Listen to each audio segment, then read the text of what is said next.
20 October 2025 সকাল সকাল বেরিয়ে পড়েছি আমরা মোট 10 জন দুটো গাড়িতে। কালী পুজো এবং ভাইফোঁটার ছুটিকে কাজে লাগাতে আমরা দুটি গাড়িতে রওনা হয়েছি পুরুলিয়ার উদ্দেশ্যে। দুটি গাড়ি দুটি আলাদা আলাদা জায়গা থেকে বেরিয়ে দক্ষিণেশ্বর স্টেশনের সামনে এসে মিলিত হলাম। তারপরে ছুটে চললাম আমাদের গন্তব্যের উদ্দেশ্যে। বেশ খানিকটা যাওয়ার পর পথে নামা হলো সকলে মিলে ডাব খাবো বলে। দিদি কেমন খেলেন জল?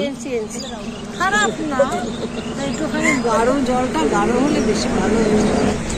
এই যে বন্ধু খান। শক্তিগড়ের কাছে সকলে মিলে দাঁড়িয়ে ডাব খাওয়া এবং ছবি তোলা, তারপর আবার এগিয়ে যাওয়া। আমরা এগিয়েছি দুর্গাপুর ব্যারেজ হয়ে পুরুলিয়ার দিকে। এই হলো দুর্গাপুর ব্যারেজ। এত বছর ধরে গাড়ি করে বিভিন্ন জায়গায় যাচ্ছি, কখনো দুর্গাপুর ব্যারেজকে দেখতে পাইনি। এবারের যাত্রায় সেটা চোখে পড়ল। দুর্গাপুর ব্যারেজ হয়ে আরও একটু এগিয়ে গিয়ে ঘন্টা খানেক পর আমরা একটা জায়গায় আবার সকলে মিলে নামলাম চা খাওয়ার জন্য, এবং সেখানে দাঁড়িয়ে নানা রকমের ছবি ভিডিও তোলার বিভিন্ন মুহূর্ত, যেগুলো সারা জীবনের সঞ্চয় হয়ে রইল। এবং তারপর আবার এগিয়ে চললাম আমাদের গন্তব্যের দিকে।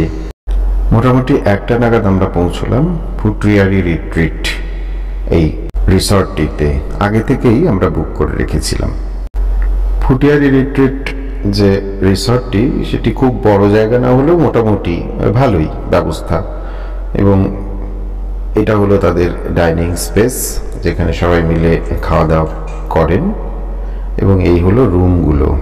দু ধরনের রুম রয়েছে এদের, ডিলাক্স ডাবল রুম আর প্রিমিয়াম কটেজ। এই হলো আমাদের ঘর। এখন ইন্দু ঘোরাঘুরি করছে, আলমারিতে কি আছে দেখছে। এই রুমগুলোতে মোটামুটি 3-4 জন একসঙ্গে থাকতে পারে, প্রয়োজন হলে এক্সট্রা একটা বেড ওরা দিয়ে দেয়। এছাড়াও 2 জনের জন্য রয়েছে ডিলাক্স ডাবল রুম। 2 ধরনের রুমের মধ্যেই অবশ্যই এসি রয়েছে এবং নানা রকম সুযোগ সুবিধা, যেগুলো খুবই প্রয়োজনীয় রয়েছে। যাই হোক, আমরা দুপুরবেলা খাওয়া দাওয়া করলাম, করে সকলে মিলে বেড়াতে বেরোলাম। একেবারে ফুটিয়ারি ড্যামের কাছেই যেহেতু ফুটিয়ারি রিট্রিট এই রিসর্টটি, তাই প্রথমেই আমরা সবাই মিলে বেরোলাম ফুটিয়ারি ড্যামের দিকে। ফুটিয়ারি ড্যামের আশেপাশে অনেক যে রিসর্ট রয়েছে সেরকমটা নয়, তবে যে কটা রিসর্ট রয়েছে মোটামুটি এই ধরনেরই। এই হলো ফুটিয়ারি রিট্রিট রিসর্টের বাগান। ওই হলো আমাদের দুটি গাড়ি। গাড়ি করে আমরা বেরিয়ে পড়লাম আশেপাশের সব কিছু ঘুরে দেখতে।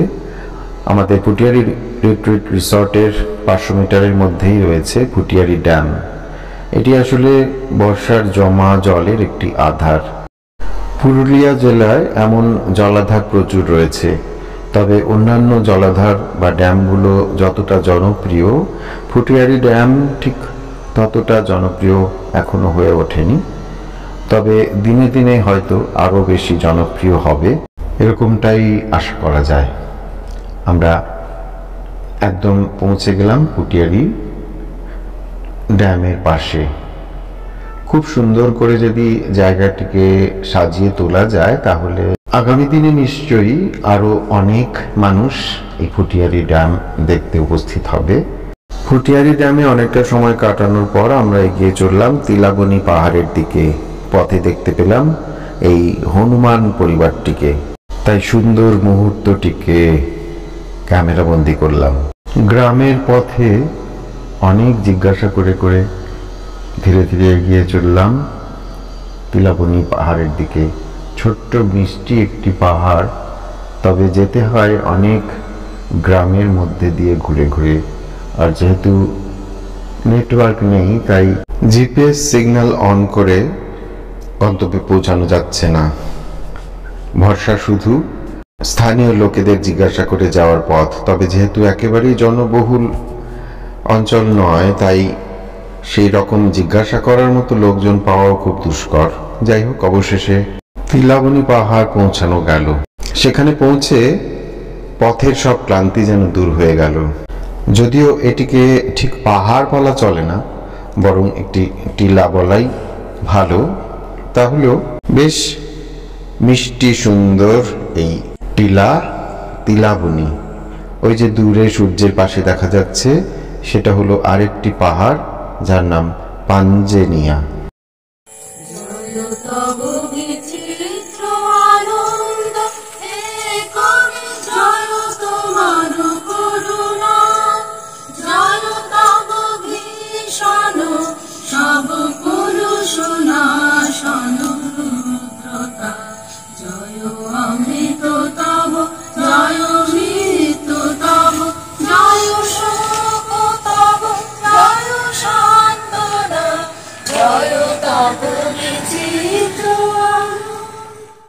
এত সুন্দর একটি জায়গায় রবিচেতনের সকলে মিলে গেছে, আর একটা গান হবে না সেটা কি হয়?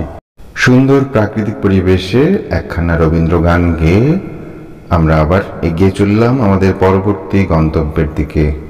খুব কাছেই ছিল পাঞ্জেনিয়া পাহাড়। তিলাবনী পাহাড়ের থেকেও এই পাঞ্জেনিয়া পাহাড় আরো অনেকটা নিচু, এবং এটাকে অবশ্যই টিলা বলাই যথাযোগ্য।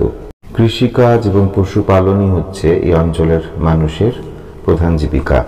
এই ছোট টিলাটিতে স্থানীয় লোকেরা তাদের গরু, ছাগল এবং ভেড়া চড়াতে নিয়ে যান এবং সন্ধ্যের সময় তাদের সবাইকে নিয়ে আবার নিজেদের ঘরে ফিরে আসেন। এই দৃশ্য অনেক দিন পর চোখের সামনে দেখতে পেলাম। দলে দলে গরু, ভেড়া গোধূলি লগ্নে নিজেদের বাড়িতে ফিরছে। যাই হোক, সন্ধ্যের পর আমরা ফিরে এলাম আমাদের রিসর্টে।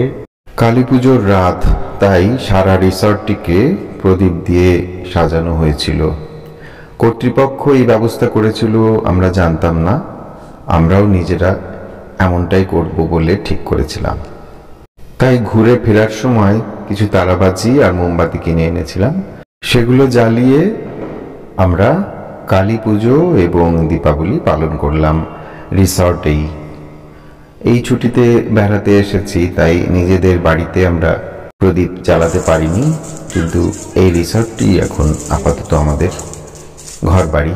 তাই এখানেই আমরা সকলে মিলে আনন্দে উদযাপন করলাম এই বিশেষ অনুষ্ঠানটিকে।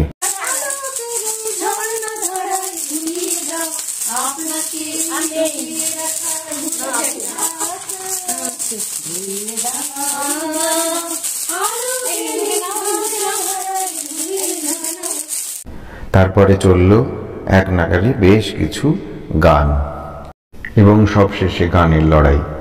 তারপর খাওয়া দাওয়ার পর পরের দিন সকালে উঠে আমরা বেরিয়ে পড়লাম পুরুলিয়ার আরো অন্যান্য জায়গাগুলো ঘুরে দেখব বলে।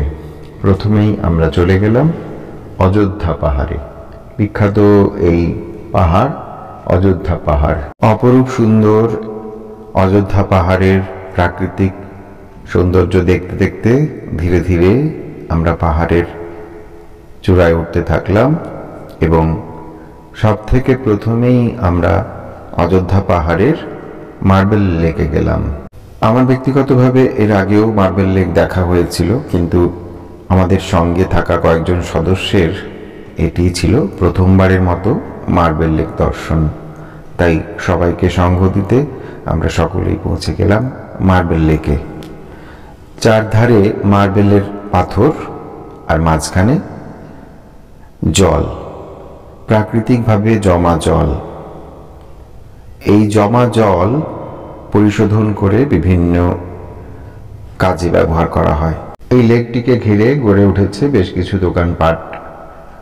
তার মধ্যে একটি দোকানে আখের রস বিক্রি হচ্ছিল। আমরা সকলে মিলে বসে গেলাম আখের রস খেতে। বেশ খানিকটা সময় কাটিয়ে আমরা এবার এগিয়ে চললাম পরবর্তী গন্তব্য চড়িদা গ্রামের দিকে। চড়িদা গ্রাম, যা পুরুলিয়ার মুখোশ গ্রাম নামে বিখ্যাত। সেখানেই তৈরি হয় ছৌ নৃত্যের মুখোশ।